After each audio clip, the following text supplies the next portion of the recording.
প্রিয় সংগ্রামী বন্ধুগণ, মাফিয়াতন্ত্র, গডফাদারতন্ত্র, স্বৈরতন্ত্র, পরিবারতন্ত্র এই সব কিছুকে বাংলাদেশ থেকে উচ্ছেদ করতে হবে।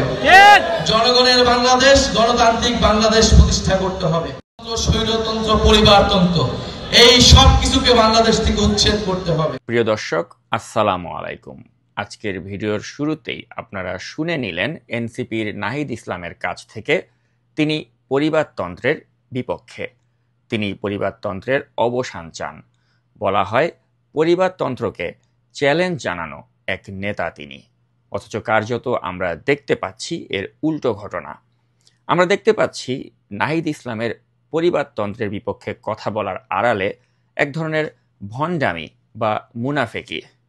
স্ক্রিনে আপনারা দেখতে পাচ্ছেন সরিষাবাড়িতে এনসিপির কার্যালয় উদ্বোধন করতে যান নাহিদের বাবা জনাব বদরুল ইসলাম জমির। তাছাড়া নড়াইলে এনসিপির যেই পরিচিতি সভাটি অনুষ্ঠিত হয় সেখানেও নাহিদের বাবার সরব উপস্থিতি লক্ষ্য করা যায়। নাহিদ ইসলাম মুখে বলছেন তিনি পরিবারতন্ত্রের অবসান চান, অথচ আমরা দেখতে পাচ্ছি তার বাবা বদরুল ইসলাম জমির এনসিপির অতি প্রভাবশালী একজন মানুষ। এমনকি যেদিন এনসিপির আনুষ্ঠানিক উদ্বোধন ঘোষণা করা হয় সেদিনও নাহিদ ইসলামের বাবা নিজ হাতে এনসিপির নেতাকর্মীদের মাঝে অর্থ বিতরণ করেন। এমনকি নাহিদের বাবার কাছ থেকে উক্ত অনুষ্ঠানের ব্যানার ও ফেস্টুন সংগ্রহ করেছিলেন এনসিপির নেতাকর্মীরা। প্রিয় দর্শক, গোপন ক্যামেরায় ধারণ করা সেই ফুটেজগুলো চলুন একটু দেখে নেই।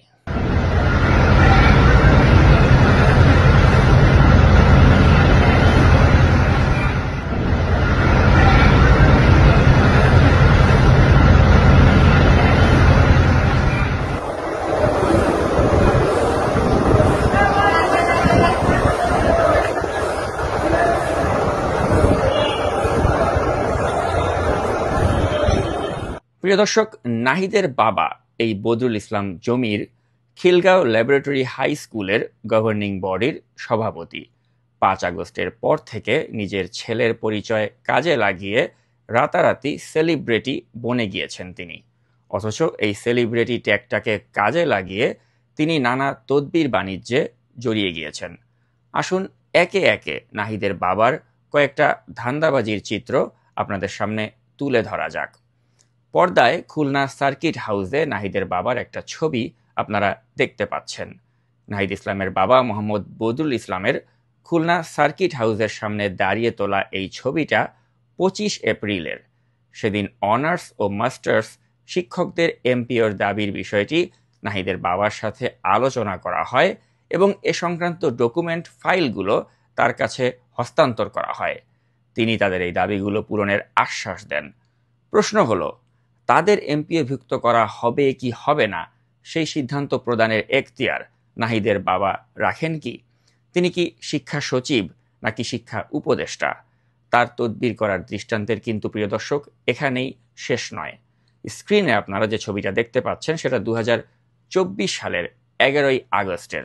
এদিন সিদ্ধেশ্বরী কলেজের এক দোয়া মাহফিল অনুষ্ঠানের প্রধান অতিথি হিসেবে হাজির হন নাহিদের বাবা বদরুল ইসলাম জমির। তার পাশেই লাল পাঞ্জাবি পরে বসে আছেন আওয়ামী দোসর অধ্যক্ষ শেখ জুলহাস উদ্দিন।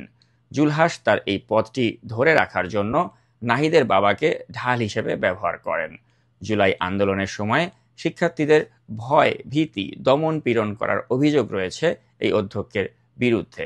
অথচ তার পদটি রক্ষার দায়িত্ব নিজ কাঁধে তুলে নিয়ে সেখানে উপস্থিত হন নাহিদের বাবা বদরুল ইসলাম জমির।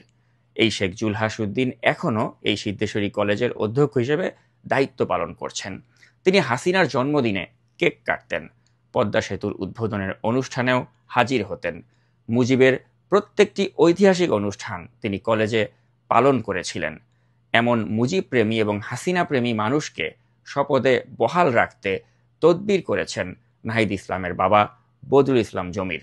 হয়তো এটাকেই বলা হয় প্রিয় দর্শক নয়া বন্দোবস্ত। তো 5 আগস্টের পর থেকেই কিন্তু নাহিদের বাবার বডি ল্যাঙ্গুয়েজে আমরা এক ধরনের আমূল পরিবর্তন দেখছি। তার ভাবসাব দেখলে মনে হয় মুইকন হনুরে। ভুঁড়ি বের করে এনসিপির ছেলেপেলেদেরকে বডিগার্ডের মতো পাশে দাঁড় করিয়ে তিনি বীর দর্পে হেঁটে চলেন। এবং এই চ্যাংরা ছেলেপেলেদেরকে বিপথে পরিচালনার অভিযোগ উঠেছে তার বিরুদ্ধে। সারা দেশ এখন তোলপাড় স্বরাষ্ট্র মন্ত্রণালয়ের ছাত্র প্রতিনিধির পদ বাগিয়ে নেয়া আব্দুর রাজ্জাক বিন সোলাইমান রিয়াদের চাঁদাবাজির ঘটনায়। এই রিয়াদ স্বরাষ্ট্র মন্ত্রণালয়ের ছাত্র প্রতিনিধিও বনে যায়, নাহিদের বাবাকে সাথে নিয়ে নানা ধান্দায় জড়িয়ে যায়। নাহিদের বাবার সাথে এক মঞ্চে উঠে তাকে বক্তৃতা করতেও দেখা যায়। যারা বলেন যে নির্বাচনী একমাত্র সমাধান, তাদেরকে একটা কথা বলতে চাই, সেটা হলো যে 2000 শহীদ অত্যন্ত মানুষ আহত হয়েছে কেবল একটা নির্বাচনের জন্য।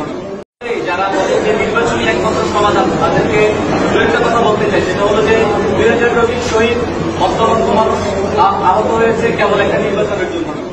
এই রিয়াদকে এখন সর্বদলীয় চাঁদাবাজ হিসেবে চিত্রিত করে মূল ঘটনা আড়াল করতে চাইলেও প্রকৃত সত্য হলো রিয়াদ তার নিজের ফেসবুক পোস্টেই কিন্তু জানিয়ে দেয় তার কমরেড হলেন নাহিদ ইসলাম।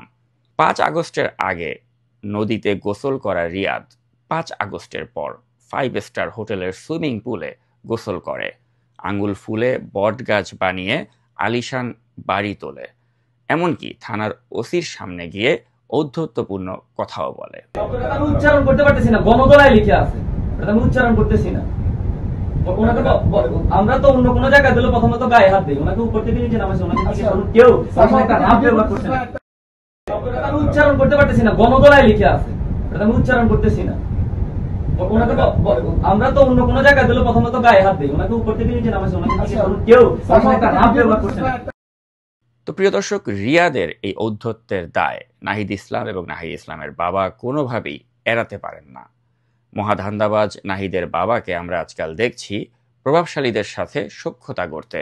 তাকে দেখা যায় কুমিল্লা সোসাইটির নবনির্বাচিত সভাপতি এনামুল হককে ফুল দিয়ে বরণ করতে, অর্থাৎ কুমিল্লা সোসাইটিতেও নিজের প্রভাব রাখতে চান নাহিদের বাবা। তাকে দেখা গিয়েছে আওয়ামী দোসরের হোটেল রক্ষা করতেও। হলিডে ইন নামের যে হোটেলটি রয়েছে, এটির মালিক আওয়ামী দোসর আলম আহমেদ। তিনি 2000 কোটি টাকা ঋণ খেলাপি করে বর্তমানে পলাতক। তার ভাই ইকবাল আহমেদ এখন এই হোটেলটি পরিচালনা করছেন।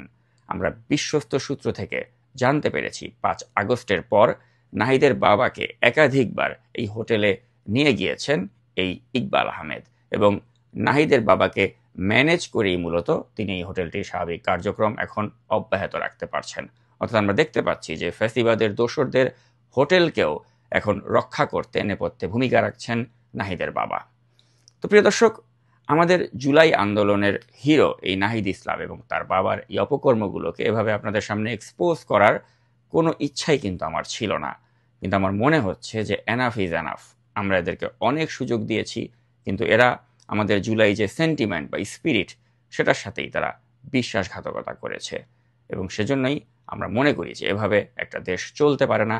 এভাবে জুলাই হিরো আখ্যা দিয়ে ধান্দাবাজি করে যাবে, অব্যাহতভাবে ধান্দাবাজি করবে, সেটা আসলে মেনে নেওয়া যায় না।